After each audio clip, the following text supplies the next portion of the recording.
आप देख रहे हैं headlines daily HT news. Madhya Pradesh उच्च न्यायालय की ग्वालियर खंडपीठ ने नगर निगम, नगर पालिका व नगर पंचायतों के लिए 10 व 11 दिसंबर 2020 को जारी आरक्षण अधिसूचना पर रोक लगा दी। कोर्ट ने रोक लगाते हुए कहा कि शासन ने आरक्षण में रोटेशन प्रक्रिया का पालन नहीं किया गया है। रोटेशन प्रक्रिया का पालन होना चाहिए। शासन को विस्तृत जवाब पेश करने का आदेश दिया है। अप्रैल में इस याचिका की फिर से सुनवाई होगी। कोर्ट के इस आदेश से नगर निगम, नगर पालिका व नगर पंचायतों के चुनाव पर संकट आ गया है, क्योंकि आरक्षण की अधिसूचना पर रोक होने से चुनाव कराना संभव नहीं है। दरअसल एक तरफ मध्य प्रदेश में नगरीय निकाय चुनाव की सुगबुगाहट तेज हो गई थी, लेकिन दूसरी तरफ निकाय चुनावों के लिए हुई आरक्षण प्रक्रिया को मध्य प्रदेश हाईकोर्ट की ग्वालियर बेंच ने चुनौती दी थी, जिसमें लंबी बहस के बाद कोर्ट ने शासन और याचिकाकर्ता के तर्क सुनने के बाद निकाय की आरक्षण प्रक्रिया पर रोक लगा दी है।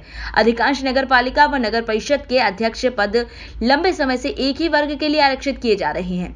मध्य प्रदेश कांग्रेस कमेटी के मीडिया पैनलिस्ट प्रदेश कांग्रेस प्रवक्ता एडवोकेट प्रमोद कुमार द्विवेदी ने कहा कि इस वजह से दूसरे वर्ग के लोगों को अध्यक्ष के पद पर प्रतिनिधित्व करने का अवसर नहीं मिल पा रहा है। रोटेशन प्रक्रिया का पालन नहीं होने से अन्य वर्ग के लोग चुनाव नहीं लड़ पा रहे हैं। ये लोगों के संवैधानिक अधिकारों का हनन है। द्विवेदी ने मध्य प्रदेश के मुख्यमंत्री शिवराज सिंह व भाजपा सरकार से सवाल करते हुए पूछा कि आखिरकार आपकी सरकार पर उच्चतम न्यायालय यह सवाल क्यों खड़ा कर रही है कि प्रदेश में कानून का राज है या नहीं।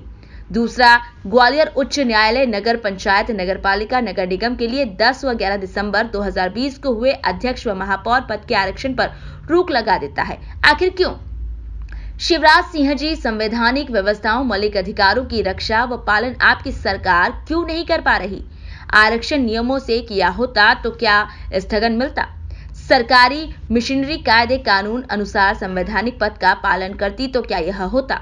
आखिर यह फिर साबित हो गया कि खरीदी गई सरकार बिक्री मानसिकता से काम करती है। जिला कलेक्टर, जो कि जिला निर्वाचन अधिकारी होते हैं, सामान्य नियमों का पालन, आरक्षण या रोटेशन सिस्टम का पालन नहीं कर पाए। उन पर किसका दबाव था? कांग्रेस आपत्ति लगाती रही, आपत्ति दरकिनार की गई। आज कोर्ट द्वारा सरकार पर, उसके कामकाज पर एवं मनमानी पर स्थगन दिया गया है। हर बार सरकार नगरीय निकाय मामलों में अदालत से फटकार क्यों खाती है? द्विवेदी ने कहा कि प्रदेश में अफसरशाही हावी है, अधिकारी मनमानी कर रहे हैं। हाईकोर्ट का स्थगन आदेश इसका प्रत्यक्ष उदाहरण है। कोर्ट के आदेश के बाद मुख्यमंत्री शिवराज सिंह चौहान को नैतिकता के नाते इस्तीफा दे देना चाहिए। ग्वालियर उच्च न्यायालय के द्वारा मध्य प्रदेश सरकार के नगर पंचायत, नगर पालिका और नगर निगम के महापौर और सभापति और अध्यक्ष पद पर, यानी अध्यक्ष पद और महापौर के जो आरक्षण हुए थे उसको स्थगन दिया गया। आखिर में ये फैसला किसका है? अदालत का। अदालत किस पे चलती है? संविधान पर। कल मध्य प्रदेश की एक अदालत फैसला देती है कि मध्य प्रदेश में जो भी आरक्षण हुए हैं वो संविधान के अनुसार नहीं हुए हैं। यानी कि मध्य प्रदेश में जो हम शुरू से आरोप लगा रहे थे कि खरीदी हुई सरकार संविधान के साथ, कानून के साथ और आम आवाम के साथ खिलवाड़ कर रही है, अदालत ने कल साबित कर दिया। इसके पहले परसों उच्चतम न्यायालय ने मध्य प्रदेश के प्रशासन पर सवालिया निशान खड़े किए कि मध्य प्रदेश में संविधान का या कानून का राज है या जंगल का राज है। इसका मतलब शिवराज, तुम्हारी सरकार पर उच्चतम न्यायालय कुछ टीका टिप्पणी कर रही है। अगर नैतिकता होती, भारतीय जनता पार्टी को संविधान पर विश्वास होता, कानून पर विश्वास होता, तो शिवराज कल इस्तीफा देते तो और भारतीय जनता पार्टी स्वीकार करती कि उसके शासन में जंगल राज स्थापित है। और इसी के साथ गोवा के मामले में फिर सुप्रीम कोर्ट ने 3 दिन पहले क्या टिप्पणी की कि चुनाव आयुक्त का पद संवैधानिक पद होता है, इस पर राज्य सरकार का कोई नौकर, राज्य शासन का अफसर नियुक्त नहीं किया जा सकता।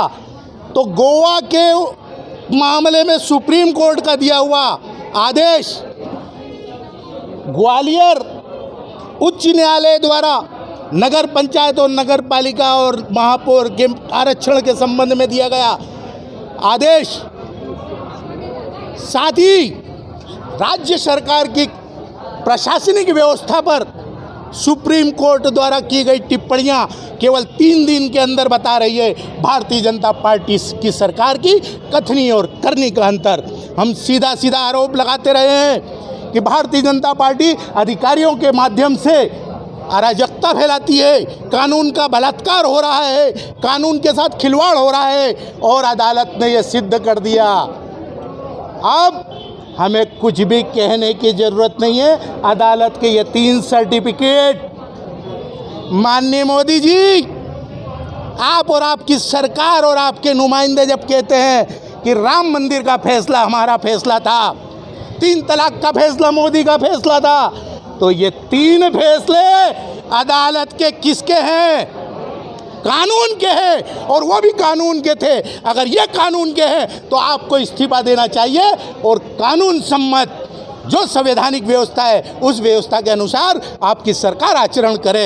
इस बात का हम आरोप लगा रहे हैं और एक बार फिर सिद्ध हो गया कि मध्य प्रदेश में अधिकारियों का राज है, अफसरशाहियों का राज है, तुगलक राज है और फिरका परस्ती की जाजम बिछाई गई है।